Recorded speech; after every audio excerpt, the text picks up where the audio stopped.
এত কষ্ট করে রান্না করতেছি, তবে এই রান্নাটা আমি কিন্তু ছুঁয়েও দেখব না, কারণ গরুর বট কিন্তু আমি বা আমার ফ্যামিলি মেম্বার টোটালি পছন্দ করে না। তবে ফ্যামিলিতে কয়েকজন মেম্বার কিন্তু পছন্দ করে, তো তাদের জন্য তো রান্না করতেই হবে। যাওয়া যাক রেসিপির দিকে। হ্যালো এভরিওয়ান, আসসালামু আলাইকুম, ওয়েলকাম টু রুবিস কিচেন। প্রথমেই আমি প্যানের মধ্যে তেল দিয়ে দিলাম। তেলটা যখন গরম হয়ে আসবে এর মধ্যে আমি দিয়ে দিচ্ছি পেঁয়াজ আর টমেটো একসাথে। তারপরে এখানে আমি দিয়ে দিচ্ছি রসুনের পেস্ট এবং আদার পেস্ট। সব কিছুকে তেলের মধ্যে একটু ভাজা ভাজা করে নিব, যেন কাঁচা ভাবটা দূর হয়ে যায়। এই পর্যায়ে এসে আমি কিছু আস্ত গরম মশলা অ্যাড করব, যার মধ্যে দারচিনি, লং, এলাচ, তেজপাতা, আরও সাথে দিয়ে দিলাম 2টা শুকনা মরিচ। এখন সব কিছুকে তেলের মধ্যে ভেজে নিয়ে দিয়ে দিচ্ছি এখানে বাকি মশলাগুলো। হলুদের গুঁড়া এবং মরিচের গুঁড়া, দিয়ে দিচ্ছি মাংসের মশলা, তার সাথে দিলাম 5 ফোড়ন মশলা।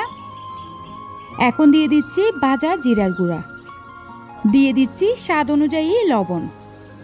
এরপরে সব মশলাকে তেলের মধ্যে ভেজে নিব। এ পর্যায়ে অল্প পরিমাণে পানি অ্যাড করে দিলাম, মশলাটা যেন ভালোভাবে কষানো হয়।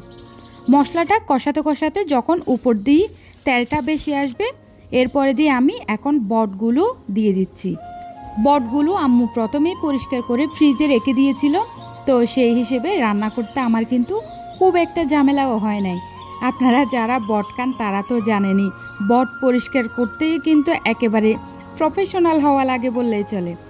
তো বটটা যখন মশলার সাথে ভালোভাবে কষানো হয়ে যাবে, এর মধ্যে আমি বেশি পরিমাণেরই পানি দিয়ে দিব, কারণ বটটা সিদ্ধ হতে অনেকখানি সময় লাগে। আর বিশেষ করে বট কিন্তু আপনারা যেদিন রান্না করেন ওই দিনই তো খান না, তবে আমি যেভাবে রান্না করতেছি এটা রান্নার পরপরই খাওয়া যাবে।